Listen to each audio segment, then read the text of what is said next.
28년 동안 혼자라고 생각했습니다. 저건 누구야? 희연은 5살에 보육원에 들어갔습니다. 하지만 왜 혼자가 되었는지는 아무도 알려주지 않았죠. 무연고 아동. 서류에 적힌 단 4글자가 희연의 지난 23년을 대신했어요. 그런 희연의 심장이 그날 정말 멈추는 줄 알았습니다. 거실 한쪽에 놓인 영정사진 때문이었어요. 검은 리본이 달린 액자 안에서 5살쯤 되어 보이는 여자아이가 너무도 환하게 웃고 있었습니다. 이상했습니다. 사진 속 아이가 어릴 적 자신의 모습과 너무 닮아 있었거든요. 희연은 숨을 쉴 수가 없었습니다. 왜 내 사진이 여기 있는 거지?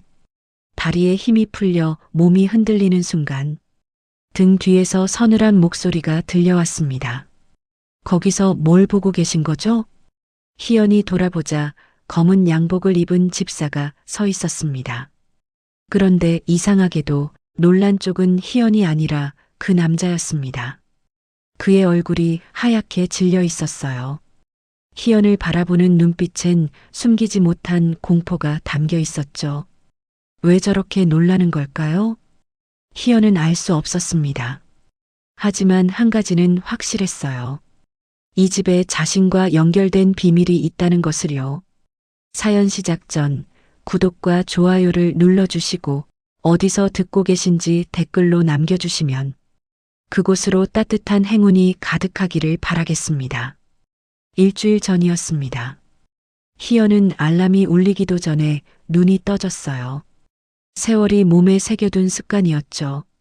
반지하 원룸의 창문 틈으로 가로등 불빛이 희미하게 스며들었고 희연은 천장을 노려보며 한 줄의 숨을 내쉬었습니다. 오늘도 살아야 한다. 다짐하며 이불을 걷어내고 일어났어요. 고시원보다 조금 나은 반지하 원룸. 장마철엔 벽이 이끼처럼 초록으로 물들었고 여름엔 습기가 몸을 짓눌렀죠. 겨울엔 뼛속까지 파고드는 추위가 찾아왔어요. 난방비가 무서워 작년 겨울 희연은 이불 3장을 포개고 웅크린 채 밤을 지새웠습니다. 하지만 희연은 불평하지 않았어요. 지붕이 있다는 것만으로 감사했거든요. 희연은 세면대 앞에 섰습니다. 거울 속 얼굴이 창백했어요. 다크서클이 눈 밑까지 내려와 있었습니다. 28이라고 하면 다들 놀랐어요. 35은 되어 보인다고요. 그럴 수밖에 없었습니다. 15살 때부터 일했으니까요. 희연은 고아였어요. 부모 얼굴을 몰랐습니다. 기억나는 건 5살 어느 날 경찰서 앞에서 울고 있었다는 것뿐이에요. 이름표도 없었고 신분증도 없었습니다. 누가 데려다 놓았는지, 왜 거기 있었는지 아무것도 알 수 없었어요. 경찰이 부모를 찾아봤습니다. 하지만 아무도 나타나지 않았어요. 연고 없는 아동. 그게 서희연이라는 사람의 첫 번째 기록이었습니다. 고아원으로 보내진 후 희연은 배고픔을 참는 법을 배웠습니다. 인천 외곽의 작은 시설에서 30명이 넘는 아이들과 함께 모자란 밥과 묽은 국, 때론 김치 하나만 반찬인 끼니를 나눴어요. 밤에 배가 고프면 물을 마셨습니다. 배를 물로 채웠어요. 그러면 조금은 나았습니다. 세상에 자신의 편은 없다는 것도 일찍 깨달았죠. 고아원 언니들이 새로운 희연을 괴롭혔지만 아무도 도와주지 않았습니다. 그때 깨달았어요. 나는 혼자구나. 앞으로도 계속 혼자겠구나. 10살 때부터 고아원 청소를 도왔어요. 새벽 5시에 일어났습니다. 복도를 쓸었어요. 화장실을 닦았습니다. 쓰레기를 버렸어요. 다른 아이들이 자는 동안 혼자 일했습니다. 힘들었어요. 하지만 불평하지 않았습니다. 일하면 밥을 조금 더 주었거든요. 12살엔 어린 동생들을 돌봤어요. 갓 들어온 아이들이었습니다. 3살, 4살짜리들이었어요. 밤에 울었습니다. 엄마를 찾았어요. 희연은 그 아이들을 안아줬습니다. 괜찮아, 괜찮아. 자신도 듣고 싶었던 말이었어요. 15살에는 학비를 벌기 위해 편의점 야간 아르바이트를 시작했습니다. 새벽 2시까지 일하고 4시간을 자고 학교에 갔어요. 수업 시간엔 눈이 저절로 감겼어요. 선생님이 불같이 화를 냈죠. 서희연, 자려면 집에 가서 자. 희연은 고개를 숙였어요. 죄송합니다. 하지만 말하지 않았습니다. 밤새 일한다는 걸요. 돈을 벌어야 한다는 걸요. 말해봤자 달라지는 건 없었으니까요. 점심시간엔 도서관에서 잠을 청했습니다. 밥 먹을 돈이 없었죠. 그래서 점심을 굶었어요. 대신 잠을 잤습니다. 사서 선생님은 깨우지 않았어요. 희연의 사정을 알았거든요. 가끔 빵을 가져다 주셨습니다. 많이 힘들지? 희연은 웃었어요. 괜찮아요. 괜찮지 않았습니다. 하지만 그렇게 대답했어요. 그럼에도 공부를 놓지 않았어요. 공부만이 이 삶에서 벗어날 유일한 길이었으니까요. 밤새워 공부해서 장학금을 받았어요. 과외 아르바이트를 하며 대학을 졸업했습니다. 국어교육과였어요. 선생님이 되고 싶었거든요. 고아원에서 공부를 가르쳐 주던 봉사자 선생님처럼요. 하지만 세상은 희연의 편이 아니었어요. 임용고시에 3번 떨어졌습니다. 준비할 시간도 돈도 부족했어요. 낮엔 과외를 하고 밤엔 공부했습니다. 잠이 모자라 시험장에서 문제가 흐릿하게 보였어요. 결국 포기했습니다. 25살에 고아원을 나왔어요. 정부 지원금 100만 원이 전 재산이었습니다. 방을 구했어요. 반지하 원룸이었었습니다. 보증금 500만 원에 월세 30만 원. 보증금은 대출을 받았어요. 월세 내고 공과금 내고 밥 먹으면 남는 게 없었습니다. 그날부터 과외로만 먹고 살았습니다.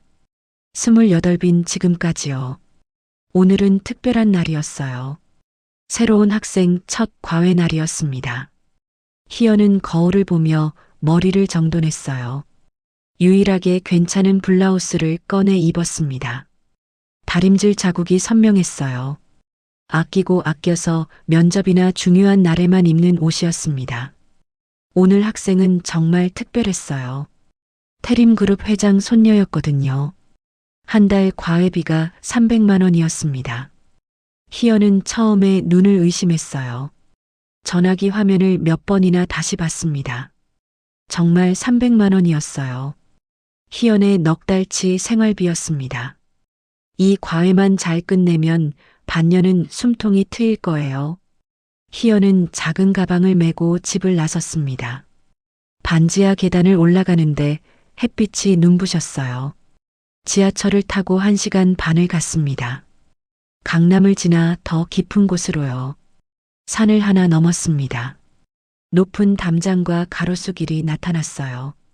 여기서 사람이 산다고요? 희연은 저도 모르게 중얼거렸습니다. 거대한 철문이 보였어요. CCTV가 사방을 비추고 있었습니다. 희연은 인터폰을 눌렀어요. 잠시 후 철문이 열렸습니다. 정원을 가로질러 현관까지 걸었어요. 5분이 걸렸습니다. 정원만 해도 축구장 크기였어요. 분수가 있었고 연못이 있었습니다. 장미정원도 있었어요. 희연은 걸으면서 생각했습니다. 내가 사는 원룸은 28회 동안 모은 전 재산으로도 이 집 화분 하나 살 수 없겠구나. 씁쓸했어요. 하지만 부러워하면 안 됐습니다. 오늘은 일하러 온 거였으니까요. 현관 앞에 서자 문이 열렸어요. 중년 여성이 서 있었습니다. 정금자, 가정부 총괄이었어요. 희연은 고개를 숙여 인사했습니다. 안녕하세요. 오늘부터 과외 맡게 된 서희연입니다. 정금자는 대답하지 않았어요. 희연을 위아래로 훑어봤습니다. 눈빛이 차가웠어요.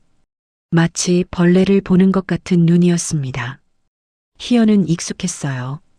가난한 사람을 보는 눈빛이었거든요. 28년 동안 수없이 봐온 눈빛이었습니다. 정금자가 입을 열었어요. 오늘은 특별한 날이에요. 특별한 날이요? 집안 행사가 있어요. 조용히 수업만 하고 가세요. 정금자의 목소리가 낮아졌습니다. 그리고 거실 근처에는 절대 가지 마세요. 무슨 일이 있어도요. 희연은 고개를 끄덕였어요. 왜 거실에 가면 안 되는 걸까요? 궁금했지만 묻지 않았습니다. 과외 선생이 알 일이 아니었어요.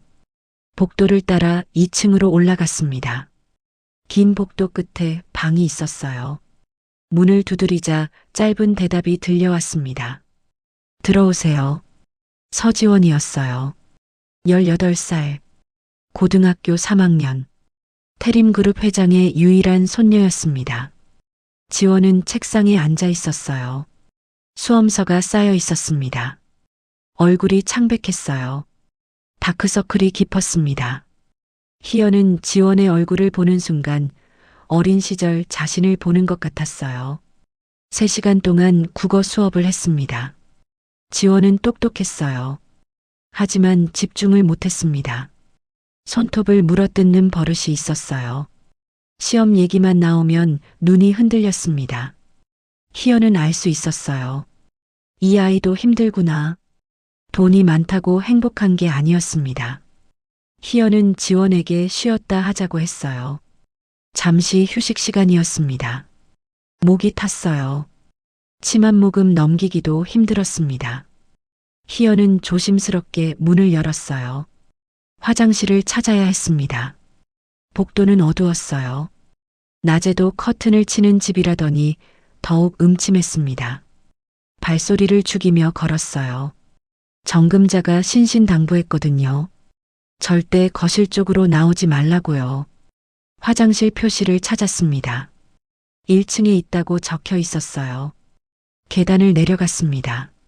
그런데 이상했어요. 어디선가 향 냄새가 났습니다. 코끝을 스치는 묵직한 향이었어요.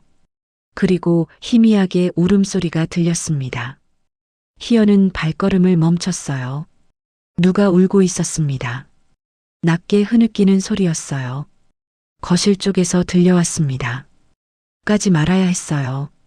하지만 발이 저절로 움직였습니다. 마치 무언가에 이끌리듯이요. 거실 입구에 섰어요. 안을 들여다봤습니다. 거실 한쪽에 희미한 촛불이 타고 있었어요.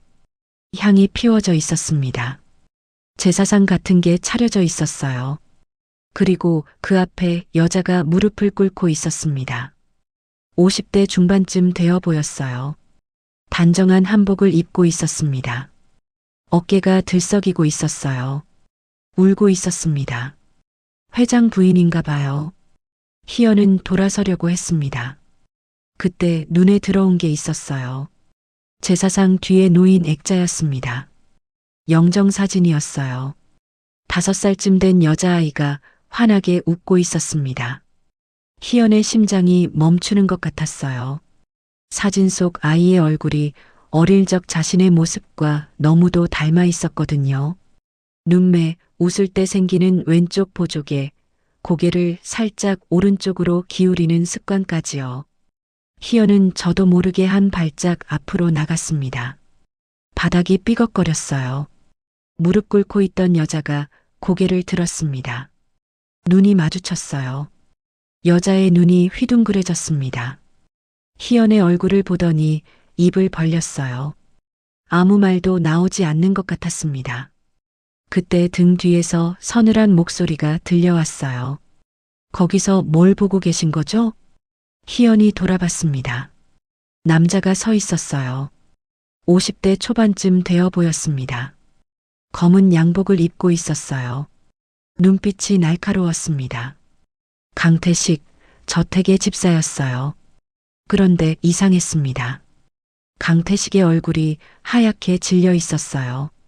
희연을 보는 눈빛이 놀라움을 넘어 공포에 가까웠습니다.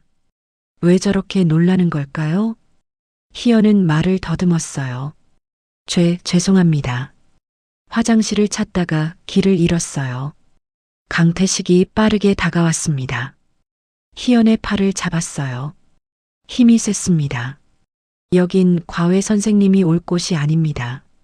목소리가 떨리고 있었어요. 다시는 이쪽으로 오지 마세요. 희연은 끌려가다시피 거실을 빠져나왔습니다. 복도를 걷는 동안 강태식이 뒤에서 따라왔어요. 마치 감시하듯이요. 희연은 고개를 숙였습니다. 죄송합니다. 하지만 가슴은 쿵쿵 뛰었어요. 저 사진 속 아이는 누구일까요? 왜 나와 똑같이 생긴 걸까요? 그리고 왜 강태식은 저렇게 놀란 걸까요?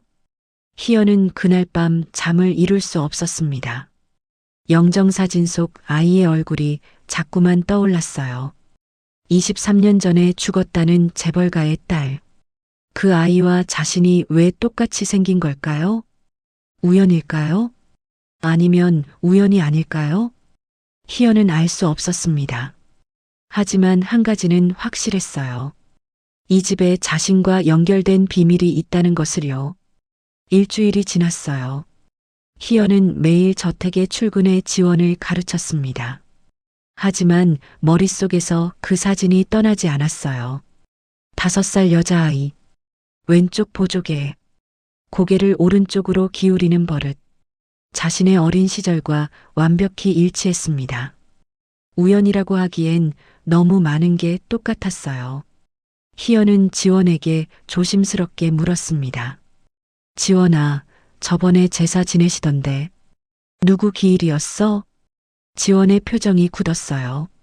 잠시 침묵이 흘렀습니다. 지원이 작은 목소리로 말했어요. 고모요. 23년 전에 돌아가셨대요.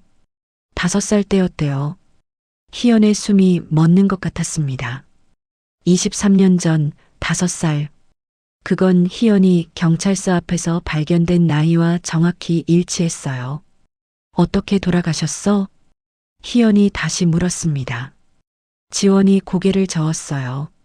잘 몰라요. 할머니, 할아버지가 그 얘기만 나오면 너무 힘들어 하셔서 이 집에선 그 얘기를 하면 안 돼요. 지원이 희연을 봤습니다. 그런데 선생님, 왜 그런 걸 물어보세요? 희연은 대답하지 못했어요. 아니야, 그냥 궁금해서. 그날 밤 희연은 고아원 기록을 뒤졌습니다. 보관함 깊은 곳에 있던 낡은 서류였어요. 누렇게 바랜 종이에서 먼지 냄새가 났습니다. 희연은 떨리는 손으로 서류를 펼쳤어요. 발견 일자, 발견 장소, 추정 연령, 특이사항, 왼쪽 어깨에 나비 모양 모반, 오른쪽 손목에 은팔찌 자국. 희연은 자신의 왼쪽 어깨를 만져봤습니다. 나비 모양 점이 선명했어요. 오른쪽 손목엔 희미한 자국이 남아 있었습니다. 어릴 때부터 있던 자국이에요. 심장이 미친 듯이 뛰었어요. 희연은 밤새 잠을 이루지 못했습니다. 다음 날 희연은 결심했어요. 진실을 알아야 했습니다. 더 이상 모른 척할 수 없었어요. 수업이 끝난 뒤 희연은 거실로 향했습니다. 강태식이 막아섰어요. 또 오셨군요. 여긴 들어오시면 안 됩니다. 눈빛이 날카로웠습니다. 하지만 그 안에 불안함이 섞여 있었어요. 희연은 물러서지 않았습니다.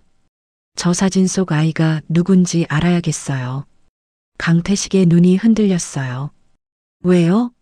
왜 알고 싶은 거죠? 희연이 똑바로 쳐다봤습니다. 저와 똑같이 생겼거든요. 강태식의 얼굴이 굳었어요. 손이 미세하게 떨렸습니다. 그게 무슨 말도 안 되는. 그때 뒤에서 발소리가 들려왔어요.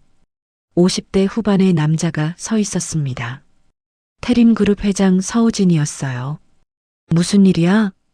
회장이 물었습니다. 강태식이 급히 대답했어요. 아무것도 아닙니다. 과외 선생님이 길을 잃으셔서. 회장은 희연을 바라봤습니다. 그리고 멈췄어요. 회장의 눈이 커졌습니다. 희연의 얼굴을 뚫어지게 쳐다봤어요. 그리고 벽에 걸린 사진을 바라봤습니다. 희연의 얼굴과 사진 속 아이의 얼굴이 겹쳐졌어요. 회장의 얼굴이 하얗게 질렸습니다. 자네는 누군가? 회장의 목소리가 떨렸어요. 강태식이 끼어들었습니다. 회장님, 저 사람은 그냥 과외 선생님입니다. 우연히 닮은 것뿐이에요. 회장은 강태식을 쳐다보지도 않았어요. 희연에게서 눈을 떼지 못했습니다. 그 순간 희연은 직감했어요. 이 집과 자신 사이에 23년의 비밀이 있다는 것을요. 회장은 희연을 서재로 데려갔습니다. 복도를 걸었어요. 회장이 앞장섰습니다. 희연이 뒤를 따랐어요. 강태식도 따라오려 했습니다. 자네는 됐어. 회장이 차갑게 말했어요. 강태식이 멈칫했습니다. 하지만 회장님, 됐다니까? 회장의 목소리가 단호했어요.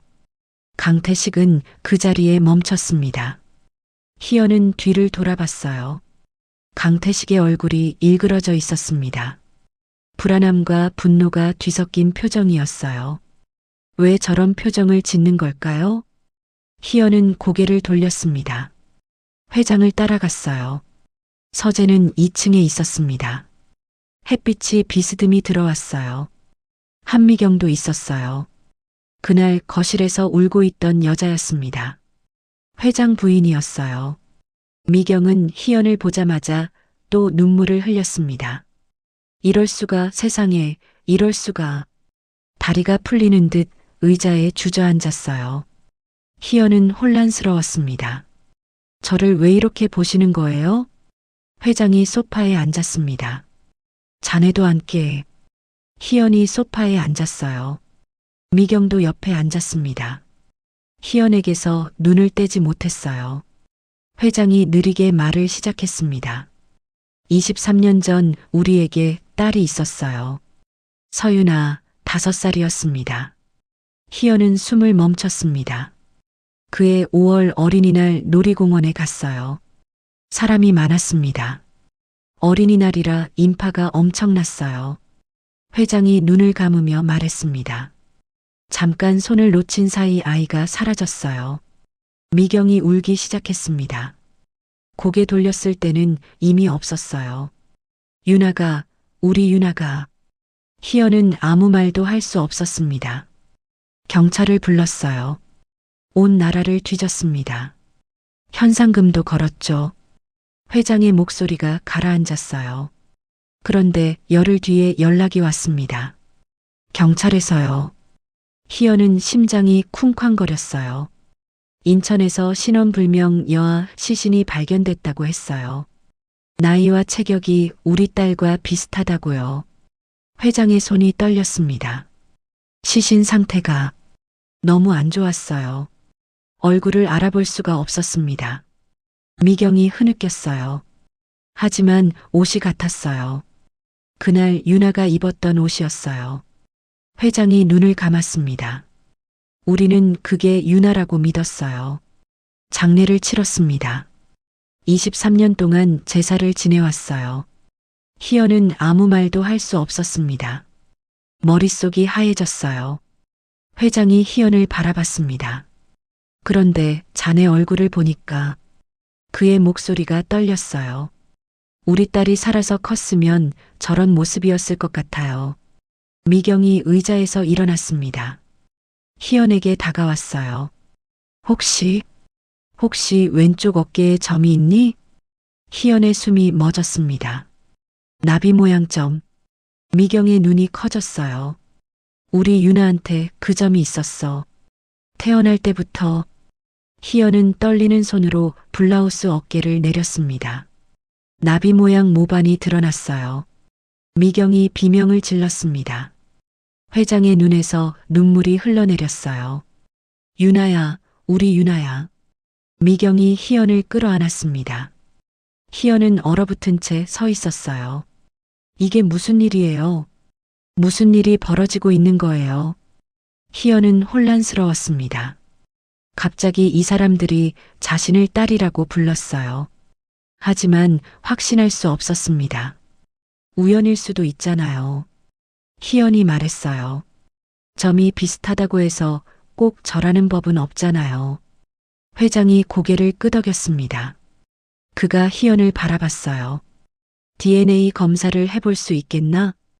희연은 망설였습니다. 너무 갑작스러워요. 저도 정리할 시간이 필요합니다. 당연하다고 회장이 말했습니다. 하지만 한 가지만 알아줘요. 우리는 23년 동안 딸이 죽었다고 믿었죠. 그런데 자네가 나타났어요. 살아있을지도 모른다는 희망이 생겼습니다. 회장의 눈가가 젖어 있었어요. 확인만 해줘요. 그것만 부탁합니다. 희연은 그의 눈을 봤어요. 간절함이 담겨 있었습니다. 23년간의 슬픔이 담겨 있었어요. 희연은 고개를 끄덕였습니다. 그날 밤 잠을 이루지 못했어요. 반지하 원룸이었어요. 창문으로 가로등 불빛이 새어 들어왔죠. 희연은 천장을 바라봤습니다. 고아원 기록을 다시 봤어요. 발견 날짜 5월 18일. 놀이공원 실종이 5월 5일이었다면 열흘이 조금 넘는 시간이었습니다. 시신이 발견된 날도 비슷한 시기였을 거예요. 같은 시기에 한 아이는 죽었다고 신고되고 다른 아이는 경찰서 앞에 버려졌어요. 우연일까요? 희연은 이불을 걷어차고 일어났습니다. 부엌으로 갔어요. 물을 마셨습니다. 창밖을 봤어요. 새벽이었습니다. 하늘이 어둑어둑했어요. 만약 정말 그 집 딸이라면 희연은 생각했어요. 23년 동안 부모가 있었던 거예요. 나를 찾고 있었던 거예요. 버려진 게 아니었던 거예요. 희연의 눈에서 눈물이 흘러내렸습니다. 28년 동안 혼자라고 생각했어요. 부모에게 버려졌다고 믿었습니다. 밤마다 울었어요. 왜 나만 부모가 없을까? 왜 나만 혼자일까? 그런데 아닐 수도 있어요. 부모가 있었을 수도 있어요. 나를 찾고 있었을 수도 있어요. 희연은 결국 검사에 동의했습니다. 결과가 나오는데 3일이 걸렸어요. 희연은 그 3일 동안 잠을 이루지 못했습니다. 결과가 두려웠어요. 맞으면 어떡하지? 아니면 어떡하지? 어느 쪽이든 무서웠습니다. 3일 후 병원에서 연락이 왔어요. 희연은 회장 부부와 함께 병원을 찾았습니다. 의사가 봉투를 내밀었어요. 희연의 손이 떨렸습니다. 봉투를 열었어요. 결과지를 펼쳤습니다. 서희영과 서우진, 한미경은 친자 관계입니다. 희연은 글자를 3번이나 다시 읽었어요. 99.99% 친자 관계. 희연은 그 자리에 무너져 내렸습니다. 미경이 희연을 끌어안았어요. 울면서 말했습니다. 유나야, 우리 유나야.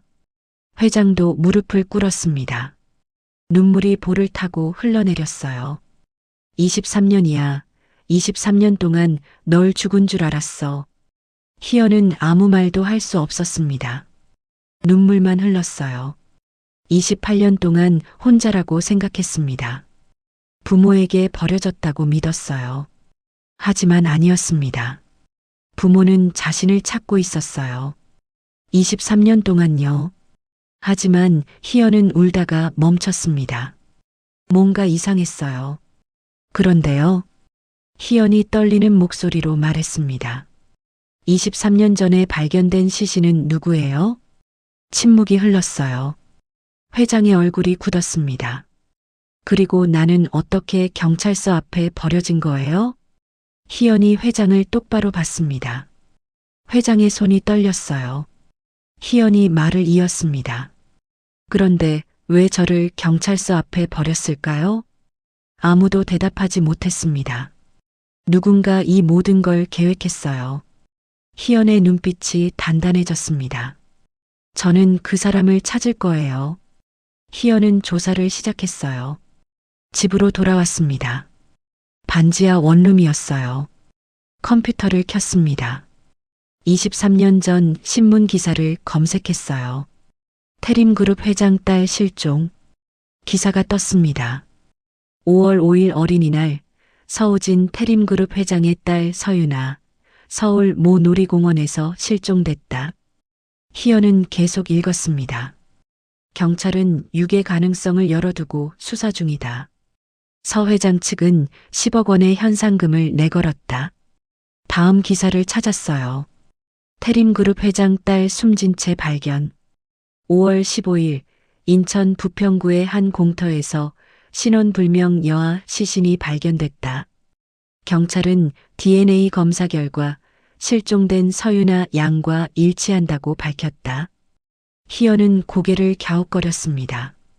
DNA 검사? 23년 전에도 DNA 검사가 있었어요. 그런데 왜 일치한다고 나왔을까요? 고아원 기록을 뒤졌습니다. 경찰서 기록도 찾았어요. 23년 전 사건 파일을 열람했습니다. 하지만 쉽지 않았어요. 경찰 기록은 대부분 폐기됐습니다. 담당 형사는 이미 은퇴한 지 오래되었죠. 목격자도 없었습니다. 희연은 막막했어요. 23년이나 지난 일이었습니다. 증거가 남아있을 리 없었어요. 그때 이상한 점을 발견했습니다. 당시 희연을 경찰서에 데려다 준 사람이 있었어요. 익명의 제보자였습니다. 제보자가 남긴 말이 기록되어 있었어요. 이 아이를 부평 창고에서 발견했습니다. 부모가 없어 보여요. 창고 주소가 적혀 있었습니다.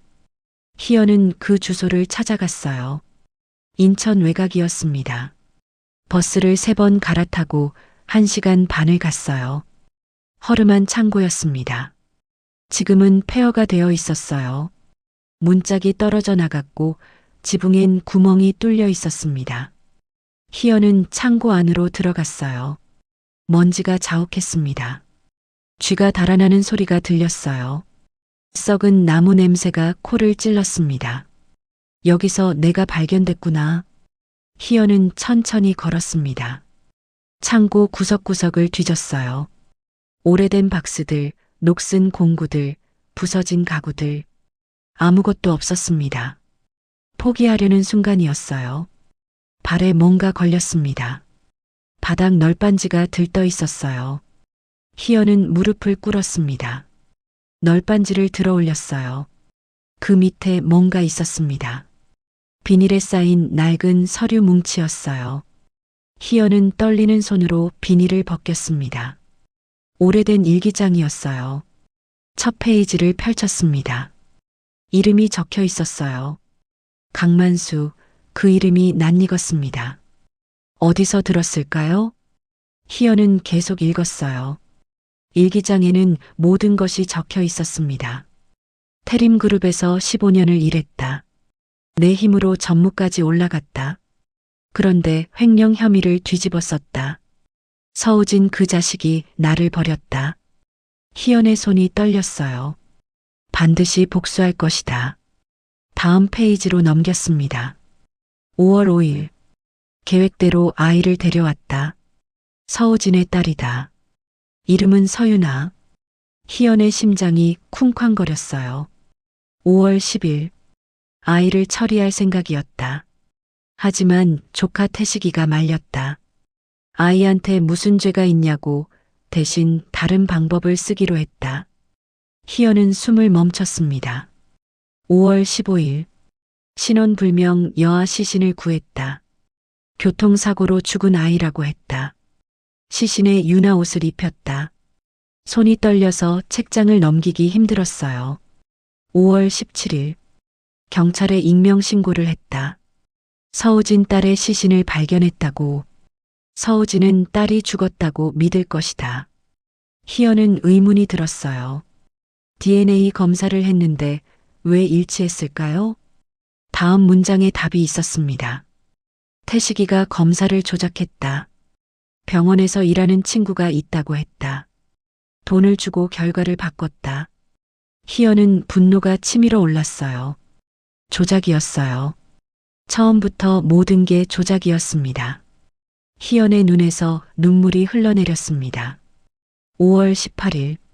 진짜 아이는 경찰서 앞에 버렸다. 태식이가 데려다 줬다. 이제 서우진은 평생 딸이 죽었다고 믿으며 살 것이다. 그게 내 복수다. 희연은 일기장을 떨어뜨렸어요. 모든 게 밝혀졌습니다. 23년 전 진실이요. 모든 게 복수였죠. 희연은 도구였습니다. 아버지에게 복수하기 위한 도구였어요. 그런데 마지막 문장이 눈에 들어왔어요. 태식이는 다음 달부터 서우진 집에 들어간다. 성을 바꾸고 집사로 취직해 앞으로 내 눈과 귀가 되어줄 것이다. 희연은 숨이 막혔습니다. 태식, 강태식? 지금 저택 집사였어요. 23년 동안 그 집에서 일하고 있었습니다. 희연을 처음 봤을 때 놀란 이유가 있었어요. 자신이 23년 전에 버린 아이였으니까요. 희연은 저택으로 돌아갔습니다. 손에는 일기장이 들려 있었어요. 심장이 터질 것 같았습니다. 분노와 슬픔이 뒤섞여 있었어요.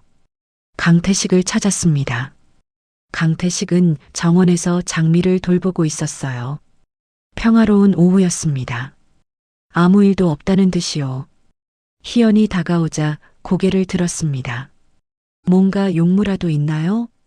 태연한 목소리였어요. 희연은 일기장을 내밀었습니다. 이게 뭔지 아시죠? 강태식의 얼굴이 굳었어요.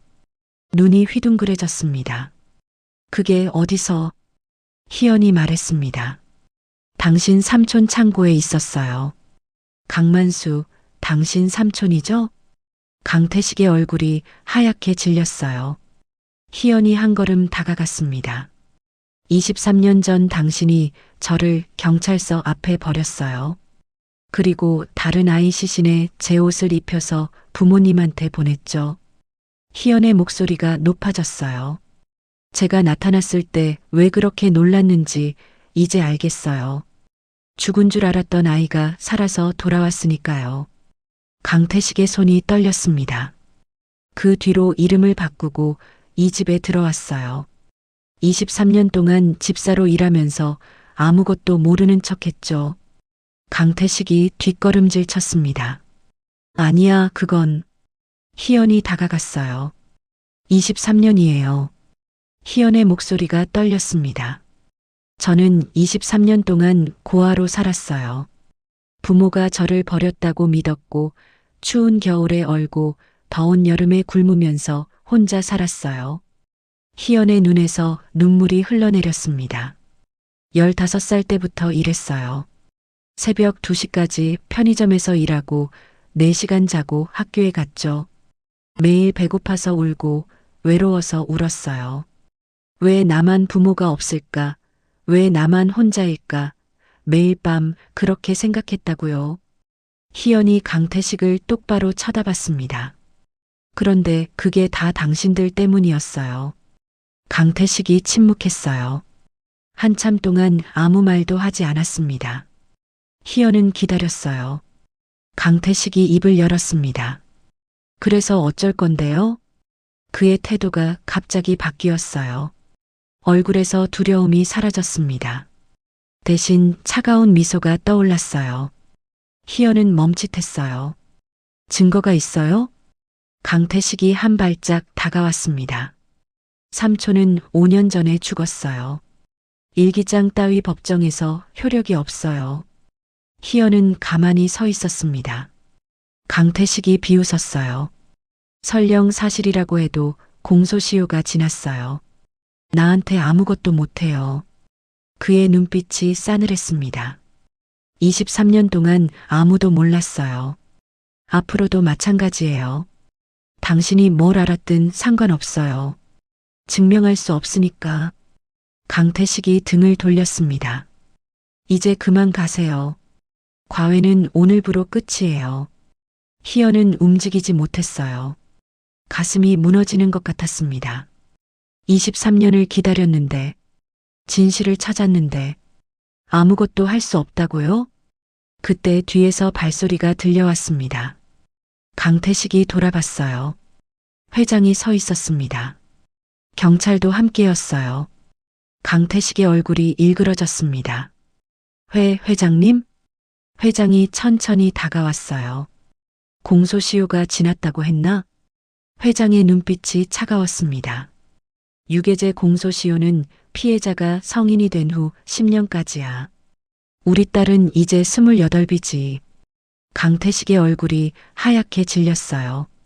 그리고 사체 유기, 허위 신고는 별도 죄목이야. 회장이 손짓했습니다. 경찰이 강태식에게 다가갔어요. 강태식 씨, 23년 전 서윤 유괴 사건 공범 혐의, 무연고 시신 불법 취득 및 사체 유기 혐의, 허위 사망 신고 교사 혐의로 체포합니다. 강태식이 발버둥 쳤습니다. 아니야. 난 삼촌이 시킨 대로 했을 뿐이야. 경찰이 수갑을 채웠어요. 강태식이 회장을 쳐다봤습니다. 회장님, 저 23년 동안 충성했잖아요. 이 집을 위해서. 회장은 대답하지 않았어요. 그냥 차갑게 바라볼 뿐이었습니다. 희연이 물었어요. 어떻게 하셨어요? 회장이 희연을 봤습니다. 자네가 창고에 간다고 했을 때 사람을 붙였어. 혹시 위험할까봐. 회장의 목소리가 떨렸어요. 자네가 일기장을 발견하는 걸 봤어. 그리고 바로 경찰에 연락했지. 희연의 눈에서 눈물이 흘러내렸습니다. 회장이 말을 이었어요. 23년 동안 이상하다고 생각했어. 시신 상태가 너무 안 좋았거든. 얼굴을 알아볼 수 없었어. 하지만 옷이 같았어. 그래서 믿었어. 회장의 손이 떨렸습니다. 의심했어야 했어. 그런데 못했어. 너무 슬펐거든. 강태식이 끌려가면서 소리쳤어요. 증거가 없어요. 일기장만으로는 안 돼요. 회장이 고개를 저었습니다. 일기장만이 아니야. 회장이 경찰에게 고개를 끄덕였어요. 경찰이 서류를 꺼냈습니다. 지난 일주일 동안 조사한 결과입니다. 경찰이 읽기 시작했어요. 강태식 씨는 23년간 회장 재산을 횡령했습니다. 집안 경비를 부풀리고 차액을 빼돌렸습니다. 총액 15억 원입니다. 강태식의 얼굴이 창백해졌어요. 또한 10년 전 고아원 기록을 조작하려 한 시도가 있었습니다. 서희연 씨의 발견 장소를 다른 곳으로 바꾸려 했지만 실패했습니다. 희연은 숨을 멈췄어요. 그리고 서희연 씨가 과외선생으로 왔을 때 신상조사를 했습니다.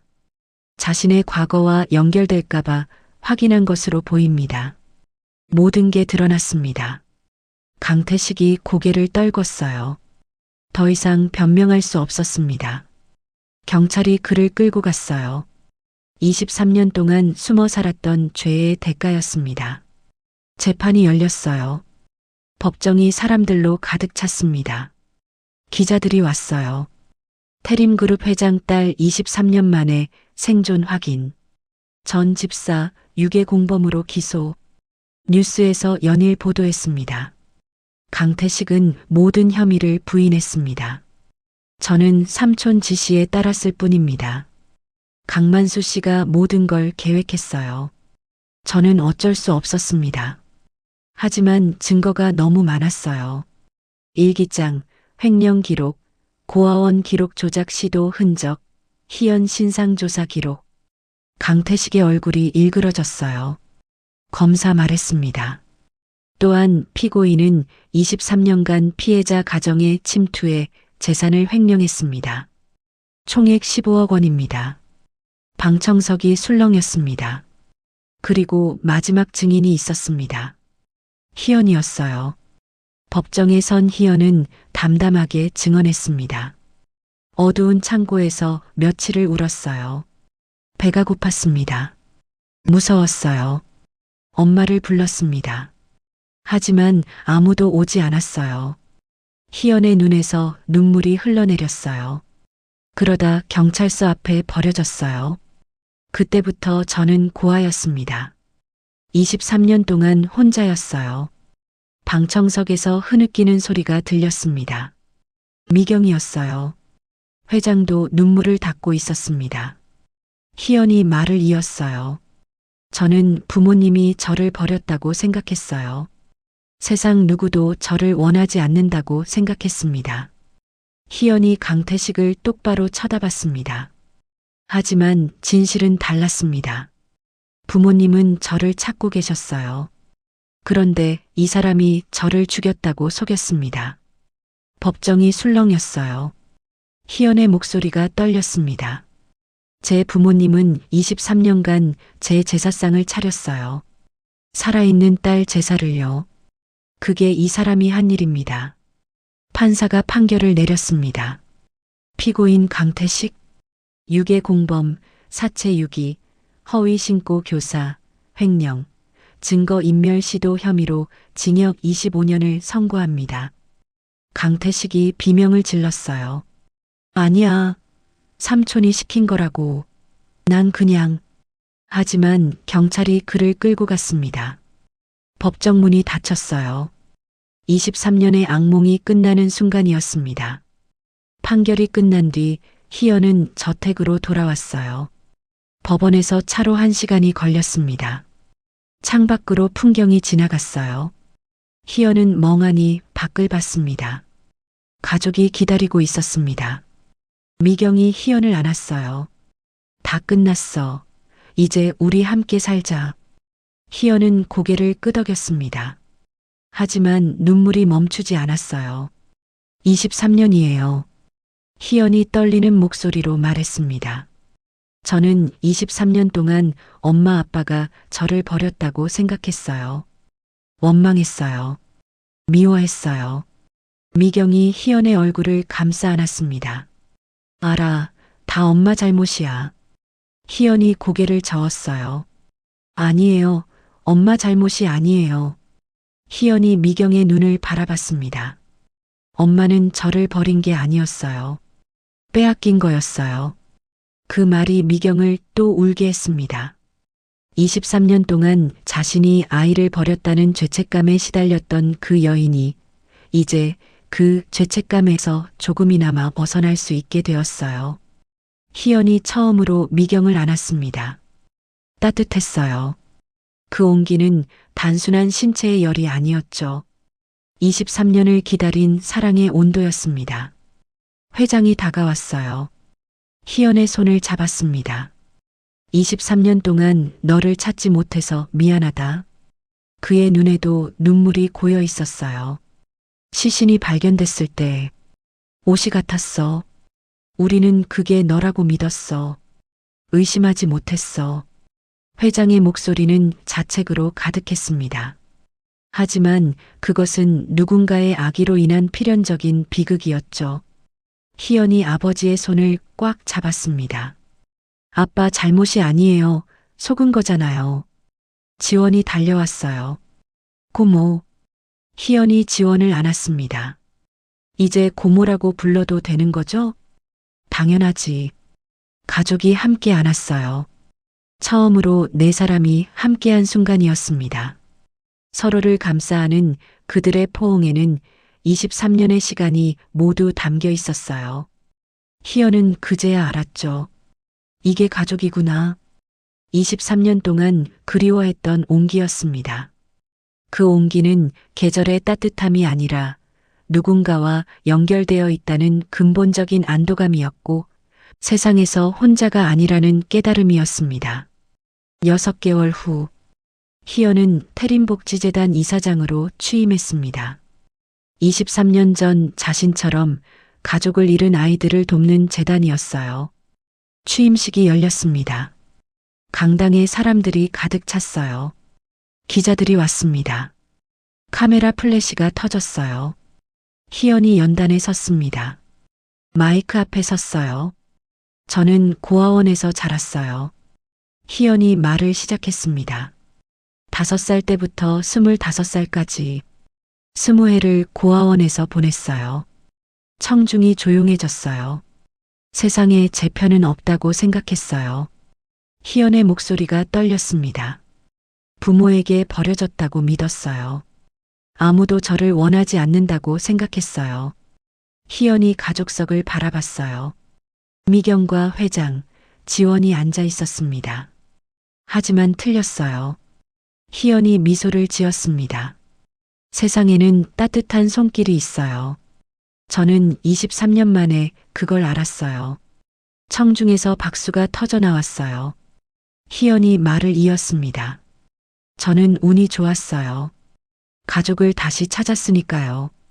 희연의 눈에 눈물이 고였습니다. 하지만 아직도 많은 아이들이 혼자예요.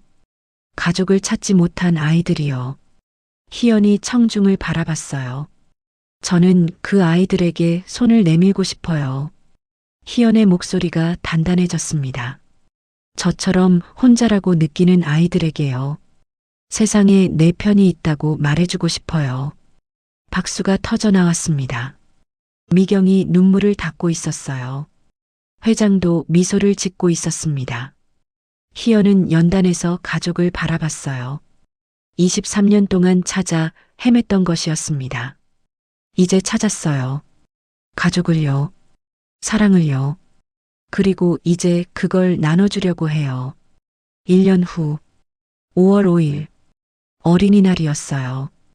23년 전 희연이 사라진 날이었습니다. 하지만 이제 이날은 슬픈 날이 아니었어요. 희연이 돌아온 걸 축하하는 날이 됐습니다. 가족이 모여 파티를 열었어요.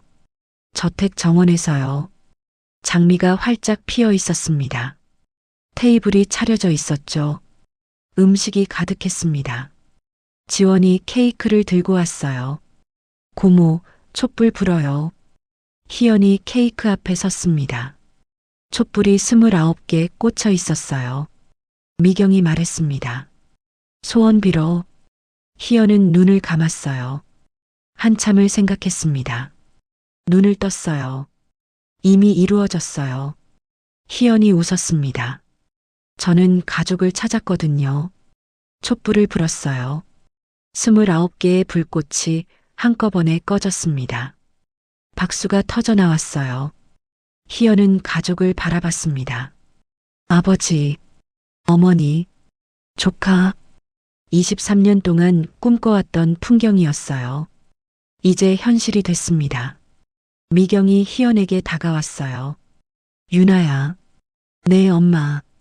희연이 대답했습니다. 이제 그 이름이 자연스러웠어요. 미경이 희연의 손을 잡았습니다. 다시는 놓지 않을게. 희연이 엄마를 안았어요. 저도요. 창밖으로 봄 햇살이 쏟아져 들어왔습니다.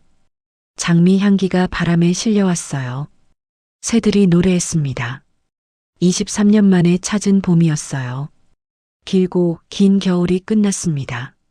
희연은 미소를 지었어요. 이것이 행복이구나. 처음으로 그렇게 생각했습니다. 그리고 이제 시작이었어요. 가족과 함께하는 새로운 인생의 시작이요. 오늘의 인생 한편 사연이 여러분의 마음에 작은 울림이 있었다면 앞으로도 따뜻한 사연으로 찾아뵐 수 있도록 구독과 좋아요를 눌러주세요. 그리고 사연의 주인공을 위한 작은 응원의 말씀도 댓글로 부탁드립니다. 지금까지 여러분의 인생 한편이었습니다.